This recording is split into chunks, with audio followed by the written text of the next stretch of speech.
financial Recording in performance, progress. operating progress, liquidity position, and how these results align with our strategy to build a high-margin, scalable platform in truck accessories and clean tech-enabled powered solutions. We will be reviewing the financial results for the quarter ended September 30th, 2025, which we filed earlier today in our Form 10-Q and can be accessed on our investor relations website at investors.worksport.com/reports. Once again, investors.worksport.com/reports. At the end of today's call, both our prepared remarks and the accompanying presentation deck will be available for download as well. After these remarks, we will open the line for questions from attending analysts. So on that, let's begin. First, safe harbor statements. During this call, we will make forward-looking statements, including statements regarding our financial outlook for the full year 2025 and 2026, our expectations regarding financial and business trends, impacts from the macroeconomic environment, our market position, opportunities, go-to-market initiatives, growth strategy, and business aspirations, our product initiatives, and the expected benefits of such initiatives. These statements are only predictions that are based on our current belief, expectations, and assumptions. Because forward-looking statements relate to the future, they are subject to inherent uncertainties, risks, and changes in circumstances that may be difficult to predict, and many of which are outside of our control. Actual results or events may differ materially. Therefore, you should not rely on any of these forward-looking statements. These forward-looking statements are subject to risk and other factors that could affect our performance and financial results, which we discuss in detail in our filings with the SEC, included in our annual report on our Form 10-K and quarterly reports on Form 10-Q, and other SEC filings. The forward-looking statements made in this earnings call are made only as of today's date. Worksport assumes no obligation to update any forward-looking statements we may make on today's webinar. So here's today's agendas. On today's call, we will cover Q3 2025 key performance outcomes, production scaling and operational execution, tariff environment and cost management, Solus and Core commercial launch roadmap, R&D next steps including AetherLux, cash and capital strategy, 2025 to 2026 outlook and path to cash flow positivity, and key takeaways as well as some Q&A. With that, let's move into our numbers. Mike will walk us through the Q3 2025 financial highlights. Thanks, Steve. Q3 was another solid step forward in Worksport's growth journey, the third consecutive quarter of growth. Net sales reached $5 million, representing a 61% growth year over year and 22% sequential growth from Q2's net sales of $4.1 million. Gross margin continued to expand, 31.3% this quarter compared to 7.9% in Q3 of last year and 26.4% in Q2 of 2025, demonstrating the impact of operational efficiencies and a stronger product mix. Our net loss of $4.9 million reflects an ongoing expansion of product offerings and commitment to investing in scaling our manufacturing ahead of commercialization milestones. While our revenues and margins are getting stronger, we continue to invest in growth in brand and corporate awareness. We believe it will position us to reflect operational cash flow positivity and profitability in 2026. We ended the quarter with $3.8 million in cash and an additional $3.3 million available on our line of credit. Total working capital was $6.3 million. Importantly, total indebtedness reduced to $2.9 million, down from $5.3 million at year-end 2024, a meaningful strengthening of our financial stability. Overall, Q3 demonstrates that our revenue growth and margin expansion are structural with some future-facing expenditures. In Q4, our expenditure profile is projected to begin transitioning from investment mode toward long-term profitability. Worksport's growth is being led by the rapid scale-up of our U.S.-made tonneau cover production. Q3 net sales reached $5 million, up from $3.1 million a year ago. Year-to-date sales are $11.4 million, more than double the $5.6 million for the 9 months ended September 30, 2024. Our strength this quarter came from strong continued growth from the AL4 hardcover, which launched in late Q1 of 2025, expanded relationships with several national distributors and major national retail auto chain, continued growth in our dealer, jobber, and e-commerce channels. Our performance this fiscal year represents a recurring and diversified revenue base, not a single channel surge. With new product launches and revenue streams entering the mix in the months ahead, we believe Worksport is on a path toward profitability in 2026. More on the upcoming product lines later. Gross margin is one of the clearest proof points of our strategy. Q3 gross profit was $1.6 million, a 31.3% margin, up sharply from 7.9% in Q3 of 2024 and 26.4% in Q2 this year. Year-to-date gross margin is 26.7% compared to 10.5% in 2024. Key drivers of this include higher production throughput and fixed cost absorption in our U.S. production facility, a higher value product mix with maturing and emerging sales channels, and greater operational efficiency as processes mature. We're now operating solidly in the 30% plus margin range, setting the stage for future operating leverage. We expect margins to approach 35% by year-end, with continued improvement targeted for 2026. We remain committed to achieving near-term operational cash flow positivity.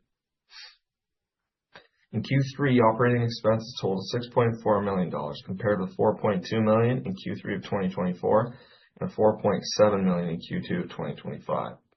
The increase mainly reflects growth investments and marketing costs tied to the AL4 product launch and our Regulation A offering. We completed our offering in October of 2025. Operationally, we supported 60% revenue growth from Q3 of 2024 to Q3 of 2025, while increasing G&A expenses only 20%. This shows improved scalability and cost discipline, and this path includes the following factors. Breakdown of the operating expenses for Q3 of 2025. R&D spend was $300,000, lower year-over-year as we move past core tonneau cover development. G&A was $3 million, which supported higher volumes, compliance, and facilities. Sales and marketing was $2.4 million, the main driver of our growth spending, and this was focused on channel activation, brand marketing, and investor awareness. Professional fees were $700,000 and included advisory, compliance, and stock-based compensation items. Our operating loss was $4.8 million, compared with $3.9 million in Q3 2024 and $3.6 million in Q2 2025. This investment in Q3 will partly carry into Q4 before reaching the tail end of our investment phase as we position the company for stronger leverage going forward.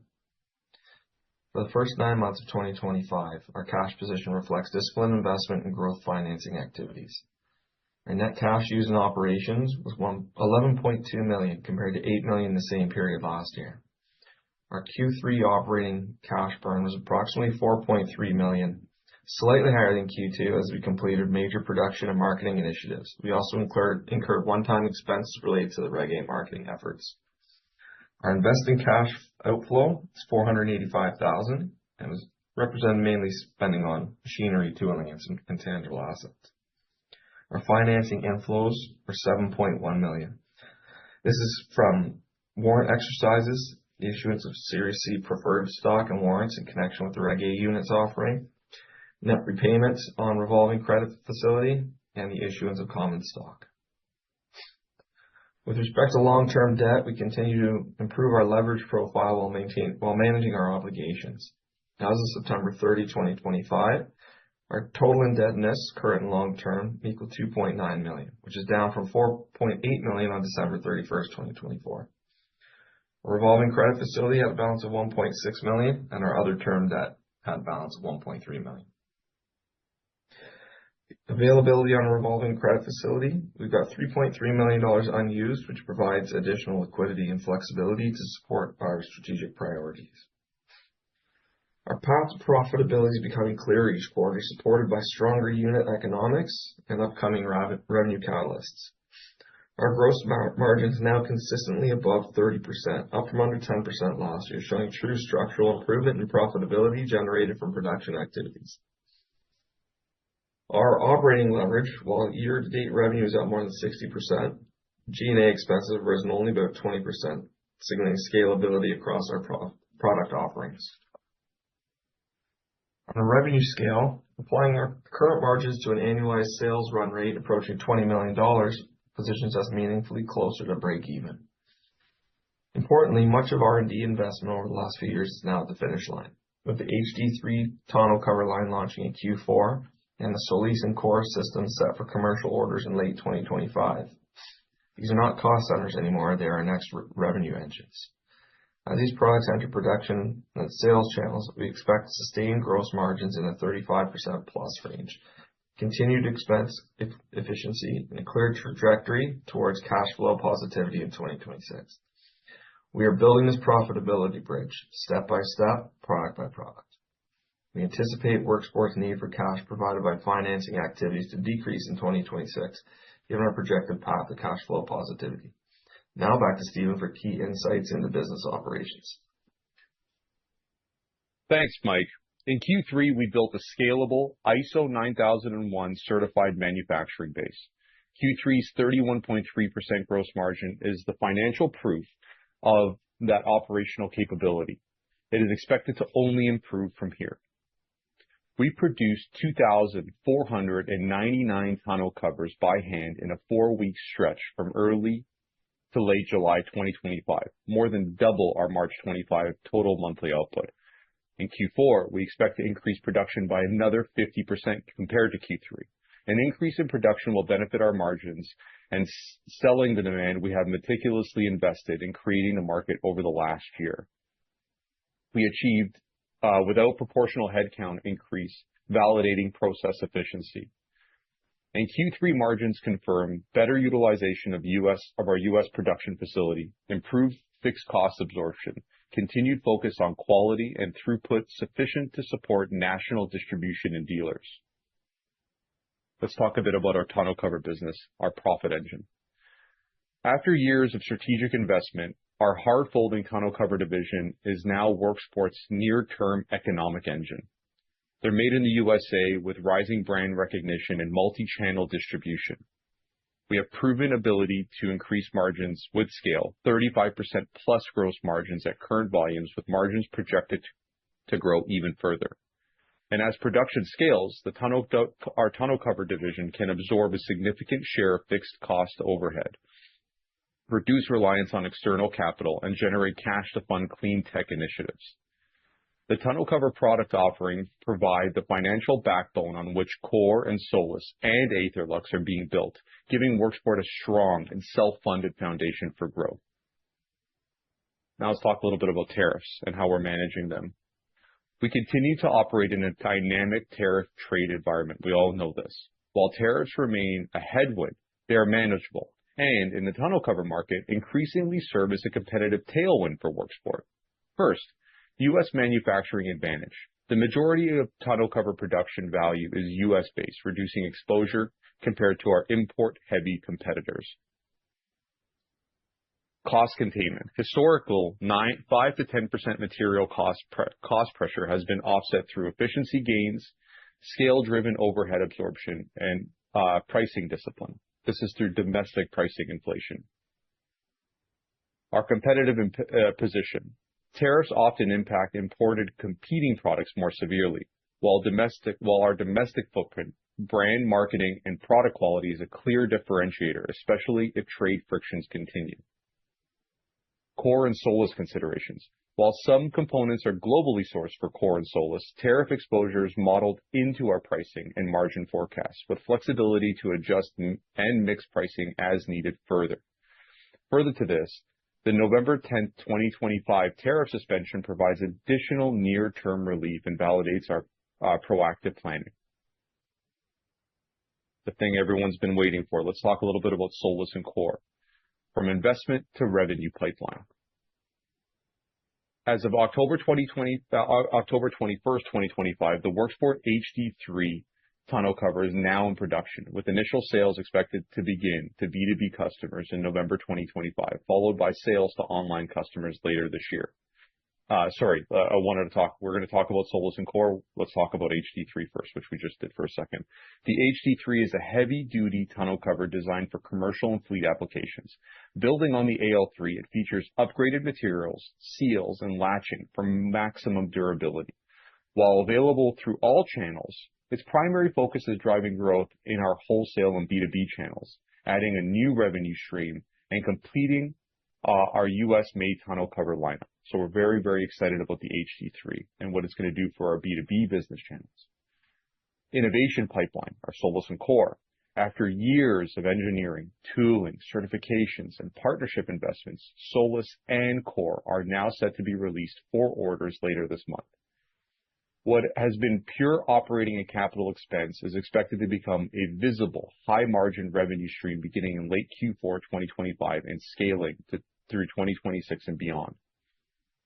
Let's highlight some of our most recent announcements. First, the official launch date for the Solus Solar Tonneau Cover and Core Portable Power Energy System is now November 28, 2025. Customers will be able to place initial orders with expected delivery in late December or early January 2026. The Core Starter Kit is priced at $949, which includes the Core Inverter Hub as well as one Core battery. The Solus system starting price is at $1,999 and will go up as high as $2,499 depending on the model size or bed size of your truck. And our initial rollout plan for the Core is 1,000 Core units plus 900 additional battery packs with a limited Solus release representing a roughly $2.5 million in near-term revenue opportunity with significant scaling planned through 2026. In terms of strategic positioning, Solus is a margin accretive product leveraging our tonneau cover expertise to enter into the premium solar tonneau cover market channel. Core is a modular portable energy system designed as a recurring revenue platform, driving stable cash flow positive sales across work, overlanding, emergency, and industrial markets. Together, these two platforms transform Worksport from a single product channel manufacturer in a somewhat niche market into a multi-market clean tech company with recurring scalable revenue potential. Let's talk a little bit about R&D and our next steps. In 2026, we aim to transition R&D from heavy foundational build to commercial optimization and platform leverage. What this means is we're going to switch from all the operational expenses relating to heavy R&D and developing new products to perfecting those new products and being able to increase margin and efficiencies. For Solus and Core, we're planning to finalize launch execution and early customer feedback loop, optimize bill of material and logistics for margin enhancement post-launch, explore rapid scale cost savings, and expand integrations and form factors based on usage data, expanding the Core platform for multiple product lines. For tonneau covers, we're going to grow the HD3 product and launch an HD4 equivalent cover labeled internally as the Worksport B2. We expect this B2 cover to be extremely well received in all markets. More details will come in later in 2026. Incremental product improvements to maintain quality, compatibility, and margin strength. Aetherlux. We're going to advance pilots and partnerships, including evaluations with leading institutions to validate performance and use cases. Finalize and select manufacturing partners and focus spend on projects with clear commercialization paths and potential for 2026 impacts and beyond. A little bit about operating leverage and the roadmap there. Bringing it together, our operational model priorities for 2025 and 2026 are as follows. First, we're going to obtain and sustain 35% gross margins. We're going to get this by maintaining manufacturing efficiency and pricing discipline. We're going to slow our operational expense OPEX growth as a percentage of net sales, especially in sales and marketing, and we're going to treat Q3's elevated spending as a peak investment, not the new baseline. We're going to improve working capital turns by monetizing existing inventory and further align production scale with growing demand. And we're going to layer new products into our existing cost-stabilized offerings, tonneaus, Solus, Core, and we're going to share the infrastructure that we built and we're spending on and amplify our leverage. Our priorities support our transition from capital-funded mindset to operations-funded growth. A little bit about risk management and mitigation. We are clear-eyed about key risks. Ongoing net loss and going concern language in our 10Q reflect reliance on external capital and execution risks. tariff and supply chain volatility, particularly for globally sourced components, and launch risks that we see for core and SOLIS, timing, adoption, and margin realizations. Equity and warrant overhang impacting shareholder perception. This is how we're going to mitigate them. We're going to tighten our spend to initiatives with measurable ROI.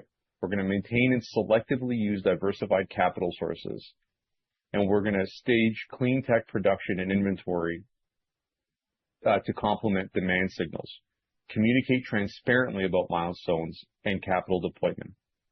Given the continued growth and healthy margins in our tonneau cover business, we are very confident in our ability to manage tariff-related cost inflations while advancing towards near-term cash flow positivity and maintaining our 2026 profitability target. I'm going to pass it back to Mike with our updated fiscal year 2025 outlook and guidance. Thanks, Steve. So as far as our 2025 revenue framework is concerned, in Q3 of 2025, we had an ARR of $20.4 million, substantively from $8.5 million in 2024.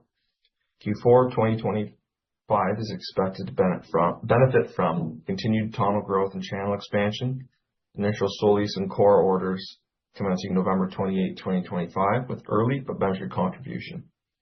We project year-end revenues of $17 to $21 million, and that depends on when the revenue recognition for the core and SOLIS happens. Our 2026 revenue growth drivers, we believe the base case for our U.S. tonneau cover net sales will be $27 to $35 million next year. Further, we believe SOLIS and core product lines can lead to an additional net sales in the tens of millions. We will update our shareholders on guidance after this product is rolled out later this year. In 2026, we'll have the full year impact of the U.S.-made tonneau platform cover sale with 35 to 40% target gross margins, and first full year commercialization of the core portable power system and SOLIS solar tonneau covers. Selective progress on AetherLux is as a complementary clean tech platform aligned with defined technical and commercial milestones. And our focused OpEx discipline. OpEx growth below revenue growth to unlock operating leverage. And now our path to cash flow positivity. Our target is that operating cash flow becomes positive during Q1 of 2026. The first half of 2026, driven by stable 35% gross margins.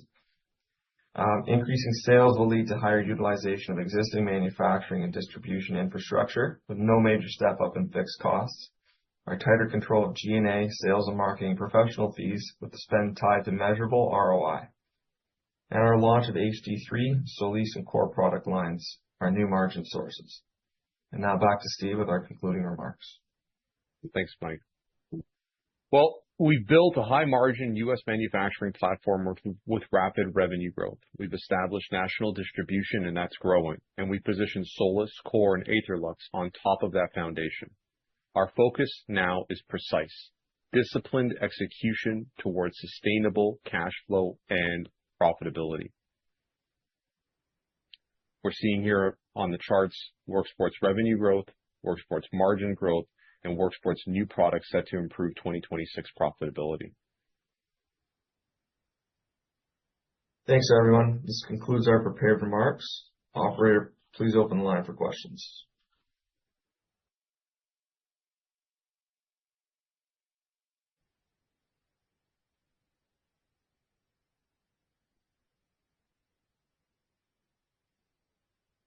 Tate, I see you have your hand up, and Scott, yeah, thanks for joining us today, both. You guys are always great to join in, and I love your questions. So I'm going to start with you, Tate. Yeah, go ahead. Thank you. Thanks, Steven. Can you talk about the tonneau the market for tonneau covers in general in the United States? Are you seeing total demand growth in the market versus are you taking share? To start, please. Market share. Yeah, so we're seeing, we're still getting bits of information from the market. We're seeing that we're taking the market's still very healthy. We're seeing a slight shift into smaller trucks, different SKUs. So we're pivoting, and that's what's really good as a domestic manufacturer, because we could literally make whatever's selling the day that we need to sell it, for instance. So in terms of the market, usually when there's difficult times, things start to sell less. However, in our market, when we have geopolitical issues and other small issues that are happening, or other issues happening within our economy, what we see is we just see a shift of what types of trucks are sold, not the amount of them. So we're still seeing the tonneau cover market in that $3 billion plus range, maybe a bit more. We're just seeing a shift to different applications that we make. And in fact, the different applications that are being sold more of are actually higher profit for us. So it's actually quite a benefit. So everything's still as healthy as it was 2 or 3 years ago. And I feel that the market's primed for a strong 26 in terms of growth within the economy in the U.S. specifically. And I think that we're going to be able to capitalize on that. Thank you. And then I saw on your 10Q a mention about working on the OEM sales channel, but related to the core and Solus too. Can you leverage your existing distribution, your sales channels for the tonneau covers for Solus and core, or will it be different type of distribution, maybe starting more online, or can you comment on that, Tanya? Yeah. No, great question. We're going to start online. We're going to start direct to consumer. That way we get that feedback loop with no broken telephone, no other way to say it. So we started with our beta testers. Those are individuals that we work with, and now we're going to open it up to, instead of select individuals, the broad consumer market. And then we have a significant amount of interest on the dealer side. We just had a booth at the SEMA show in Las Vegas. Some of it's available on our socials like Facebook and Instagram, where Worksport posts. We used Twitter and LinkedIn more for investor stuff. But anyone that goes follow us on Instagram and Facebook at Worksport Ltd, and you'll see some videos. We had these booths powered by our new energy products. And there was a significant amount of interest. So I think that we could leverage. We're just going to be strategic in when we do so, so that it's accretive to the target. Okay. Thank you very much. Thanks, Tate. Scott, good morning. Good morning, guys. Thanks for taking my questions. Stephen, I was hoping that you might be able to give us a little bit of insight into your visibility on demand for Solus and Core. The language around the opportunity in 26 is pretty robust. So any kind of color you can give us there, I think would be very helpful. So I think that the demand for the Solus is going to be bigger than what I had otherwise believed. So me as the leader of the company, I'll always have to be a blend of optimism and pessimism. So with that in mind, I think that a new product that the likes of which has never existed is always a difficult path. And I believe that that's going to be true. I think that it's going to be difficult and challenging to market and to attract customers for the Solus. But I also believe that what we've been able to launch in terms of an offering price at $1,900 is almost a no-brainer. And I think that the average consumer, when they look at something as a 2, 3, or 4% of the cost of the truck expense, while offering such measurable amounts of benefit, I think that it becomes a no-brainer. So I think that the Solus is poised to possibly become a trending item, something that becomes a trend, almost like a fashion accessory for your truck. Like, look what my otherwise analog accessory can do. It could power our battery generator, the Core, or any battery generator. And when it's only a little bit more than other tonneau covers. Other tonneau covers in our other competing tonneau covers are $1,500. For an extra $400, $499, you get a Solus. So I think the demand, as we market it and we message what it does and how meaningful that is for individuals, I think that that's going to be very, very popular for us. The Core is nebulous because the market is so big. What we've been able to do with the Core is tap in from, you got to think, Scott, that the tonneau cover market is a subset of a subset of a subset. It's an individual that has a license that buys a truck that needs a tonneau cover and then that wants ours. So it's a very, very niche market. And still we're seeing massive growth there. But the Core is literally for anybody, anywhere, any demographic on a global scale. So I think that when you look at that, it becomes nebulous because now it's a much broader market to market to, so it could become expensive there. But I think that as we look at explaining how innovative our core is and integrating the core into other products that we plan on speaking about more next year, I think that we know that one of our competitors, which was a foreign company, foreign produced, foreign owned company, did about $1 billion. So we think that even a percentage of that market without the massive CAGR we're seeing, I think that the core market could be highly accretive to the balance sheet. And in fact, I think that our clean energy division of the business could become bigger than the tonneau cover business within a period of time. Great. I appreciate all that added color, Steve. That was helpful. And then my second question, just on margins. Clearly, you guys have made a ton of progress there. I'm curious, what is just volume driven in that improvement versus actual improvements in the manufacturing and production process? That's a good question. So we have the best. Well, Worksport is around 100 people, and everybody working at Worksport is beneficial. Our engineering team is a shout out, and our management team, our leadership team in general, has a lot to do with being able to find cost efficiencies without the phrase we use in the market is thinning the product out. And thinning means, using a thinner aluminum or cheaper plastic or a cheaper corrugate. So we've in fact increased the robustness of our product, but we've been able to find efficiencies through keen purchasing, leveraging demand and volumes. But the biggest, I would say 60 to 70% of the cost saving is overhead absorption. When we started making our tonneau covers, our hours per unit, how many man hours it took to make one unit, ranged between 4 and 6 hours per unit. Yesterday or on an average day today, we're kissing below 2. And when you look at the cost of domestic labor in the $20-$30 an hour range, that's significant. And we think that we can get that labor component down even more. But what we're fighting against, Scott, is domestic inflation. We're significantly U.S. Our paint it comes from the 48 states. Our aluminum, everything most of what our product is made out of is sourced domestically.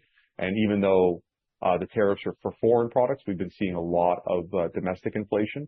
And once that eases, which it will eventually, whether it's a week, a month, a year, or a decade from now, well, we're going to see even better bill of material cost savings.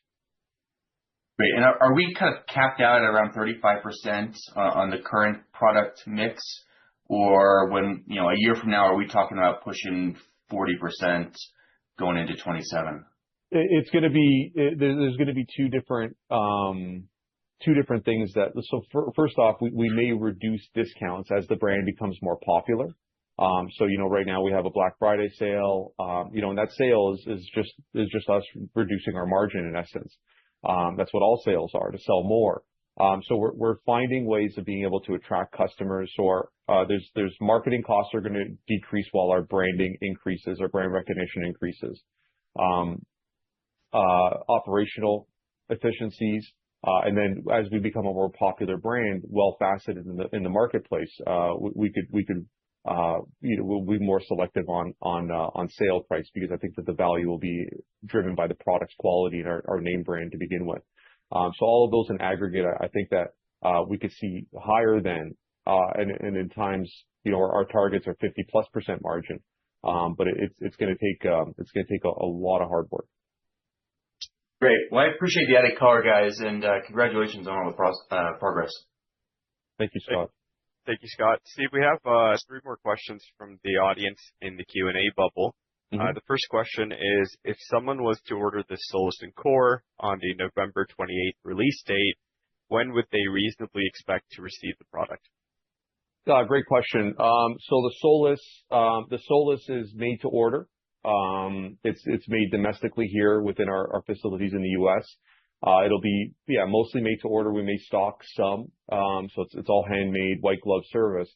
And we're thinking that it'll be 1 or 2 weeks for us to make the product, test the product, package it, and then the concierge service with respect to having it delivered to you. So we're not just going to throw it on a USPS truck and wave it away. It's a concierge white glove experience with the Solus. You have your own dedicated team for support and an install and these types of things, even though it's very easy. So the Solus should be a couple of weeks, depending on our availability for the photovoltaic panels and that supply chain there. The core, our first batch, our 1,000 batch of core units is expected to arrive in December. The reason why we're offering them for sale in late November is just because we expect significant demand. So we want to make sure that we have everyone's name in the hat that wants to be a part of it. And the core is interesting again because you can buy multiple batteries. It's the only of its kind that offers a fully modular system. So the Solus, to recap, should be a 2-week lead time, handmade, and the core should be shipping sometime in late December, mid to late December, depending on the receipt of the products through our contract manufacturer. Thanks, Steve. And then we have another question about sales to the international market. Are we looking at international markets such as EU or Middle East? We had recently at the SEMA show in Las Vegas, the biggest automotive show in North America, we had an unprecedented amount of sales from interest in sales in Latin America, which we didn't expect. We knew that the market was strong. We didn't know it was that strong. So it looks like we're going to continue to focus our growth geocentric. What that means is closer to home than further. So I think that we're going to start looking at the Latin American, like Puerto Rican and Central and South American markets. First, that should be relatively not easy, but it should be quick because we know everyone we need to know there to set up distribution. And then we're going to look at European Union and the Middle East for mostly the core products. We feel that portable energy systems and small home power systems are going to be very, very strong there. And also we've been looking at over the past years the Australian market, which is big for both all of the product lines we sell, inclusive even of the heat pump. Thank you.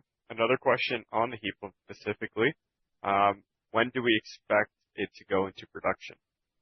So I want to underline the amount of excitement that we all have internally about the Aetherlux because it's so revolutionary and it's revolutionary within such a large and growing market. I mean, there's really like a trident of amazing things that are happening here. It's revolutionary. The market is existingly large and it's also growing massively for heat pumps. So we're very excited about that. So we have production intent or pre-production intent prototypes working. We're building additional prototypes for additional testing. So that's what November and December looks like. And then we're working with contract manufacturers to start looking at manufacturing the product. I'm broad in my wording because I obviously we can't disclose non-public information. But our intention is to begin manufacturing the product as quickly as possible once we've tooled it, tested it, and certified it. And we, the company, want exactly what the shareholder want, which is that date to be as close to today as possible. So the answer to the question is as fast as possible. We want the same things as every shareholder and investor does. But there's the UL certification alone could be 3 to 6 months. Tooling and supply chain could be significant time drags. But we're much smarter than we were a year ago, having done this now, executed on similar initiatives like the core. So we're going to keep it as tight as possible. Thanks, Steve. And I think it's important to mention that we'll continue to deliver transparent updates to investors as we get better alignment on the timeline and the progression on certification. So stay tuned for that. We have one other question regarding the core battery system, how much extra miles it would enable a truck to be charged, say the electric truck is out of energy. I can take that question, Steve. And I think the answer to that question is just mathematical calculation. So each battery is about 1 kilowatt hours of energy, and you can have easily about 4 batteries in your truck system. So if your, let's say, electric truck is 50 kilowatts, that would provide 4 out of 50, almost an 11% range boost. Could be 30 miles, 40 miles, depending on the efficiency of your truck. So the answer is 4 kilowatt hours. Yeah, we also want to be clear to state that the Solis itself is not presently configured to recharge or directly integrate into an electric truck. So the Solis will charge battery systems, and the battery systems can be used for level 1 charging of the trucks, which is relatively slow, but it'll get you enough power to get, out of a difficult situation where you might be out of energy on the side of the road, for instance. We have not yet integrated the Solis directly with an EV manufacturer, although that is a cog in the wheel for us. Thank you, Steve. There is no other questions apparent on the Q&A box. Any other investor that does want to ask questions about our Q or future progress, please do email us or call us at our line. We thank you very much for attending this call. Thank you, everyone.